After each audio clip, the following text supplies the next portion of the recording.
बुरे कर्म करते हुए भी एक इंसान मुक्त रह सकता है।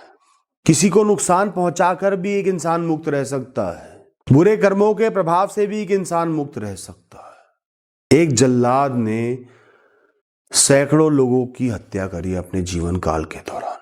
पूरे जीवन वो इस चिंता में रहा कि मैं इतने लोगों की हत्या कर रहा हूं, क्या परिणाम होगा, कितने बुरे कर्म अर्जित कर रहा हूं। जब भी वो किसी की हत्या करता, उनकी आंखों से निकलता हुआ रोष, वो गुस्सा उसके मन में बैठ जाता।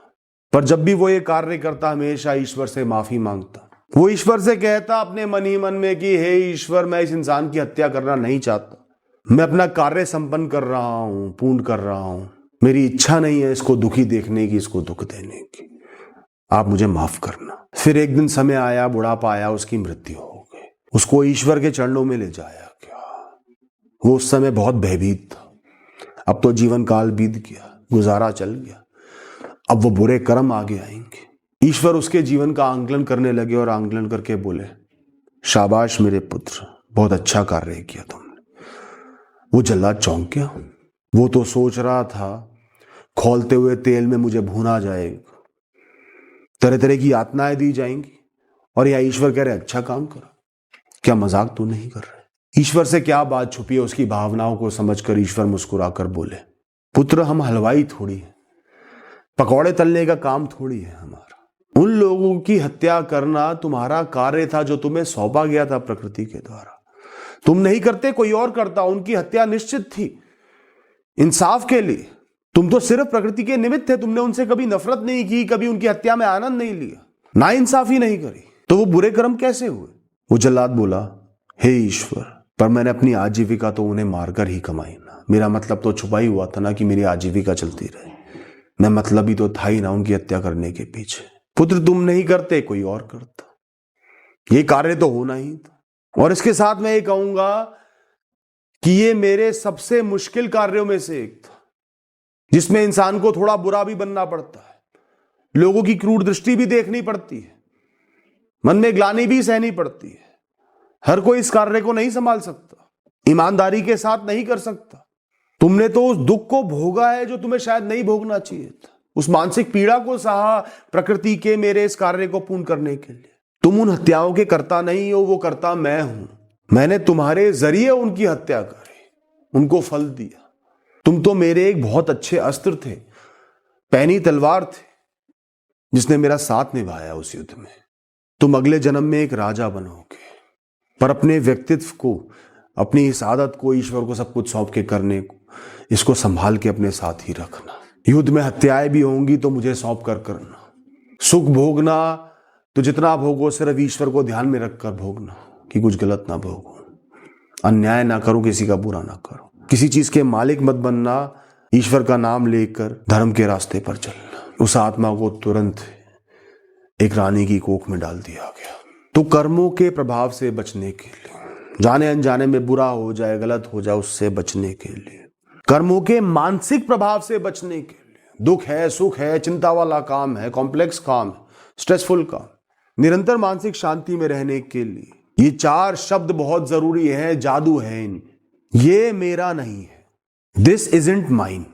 जब भी कुछ करते हो, कुछ भोगते हो, कुछ मिलता है, कोई कार्य होता है, कोई परिस्थिति आती है, मन में ये बात बोल दो, दिल से बोल दो, ये मेरा नहीं है, दिस इज नॉट माइन। कई बार किसी को दुख भी पहुंचाना पड़ेगा एज अ ड्यूटी। कोई गलत काम कर रहा है, उसको बोलना पड़ेगा, टोकना पड़ेगा। कई बार आप एक सीनियर पोजीशन पे होते हैं, आपको एक एम्प्लॉय जो चीजें नहीं संभाल पा रहा, उसको निकालना भी पड़ता है। कई बार मजबूरी में लोगों को फायर करना पड़ता है।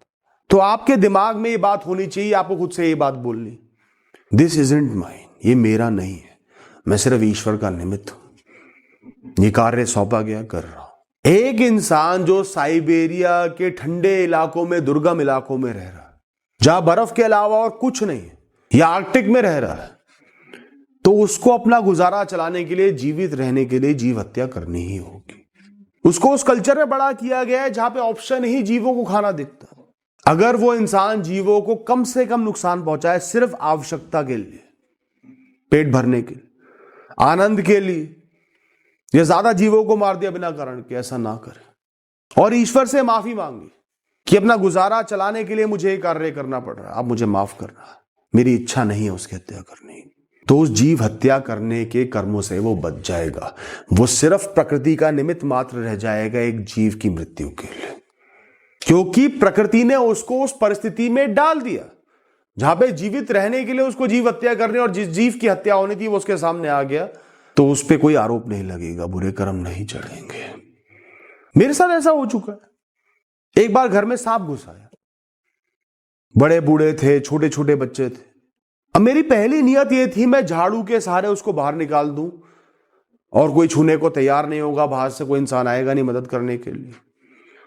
मैंने हिम्मत करके झाड़ू ली, उसको सरकाने की कोशिश करी, पर वो मुझ पर हावी हो रहा था, मेरे ऊपर चढ़ने को हो रहा था। जितना प्रयत्न कर सकता था कर गया, मैं पसीनों में नहा गया, पर वो बिल्कुल मेरे ऊपर चढ़ रहा था या भागने की कोशिश कर रहा था। तो अगर वो भाग भी जाता, इधर उधर छुप जाता, तो घर के बड़े बूढ़ों को, बच्चों को बहुत खतरा था। मेरे ऊपर चढ़ जाता तो काट लेता। अंत में हार कर मुझे उसकी हत्या करनी पड़ी। उसकी हत्या करने से पहले मैंने ईश्वर से प्रार्थना करी, हे ईश्वर, मैंने बहुत प्रयास कर लिया कि इसको भगा दूं, ये नहीं भाग रहा है। अपनों की और अपनी रक्षा करने के लिए, आत्मरक्षा करने के लिए मुझे इसकी हत्या करनी पड़ेगी, मुझे माफ कर देना, मेरी कोई इच्छा नहीं है इसको मारने की। ये कह के मैंने उसकी हत्या कर दी। और ये बात मैं सच कह रहा हूं, दिल से कह रहा हूं, जब भी मेरे हाथों से कोई गलत काम होता है मुझे उसका 10 गुना हर्जाना भोगना पड़ता है। ईश्वर की तरफ से एक गिफ्ट मुझे मिला है, ये कृपा मुझे मिली है, ईश्वर की मुझ पर कृपा है, तो हल्की सी भी गलती बर्दाश्त नहीं होती दोस्त। पर उस दिन वो गलती करने के बाद दिमाग में भावनाओं का सागर नहीं उमड़ा, एक शांति थी, मानो ईश्वर ने माफ कर दिया।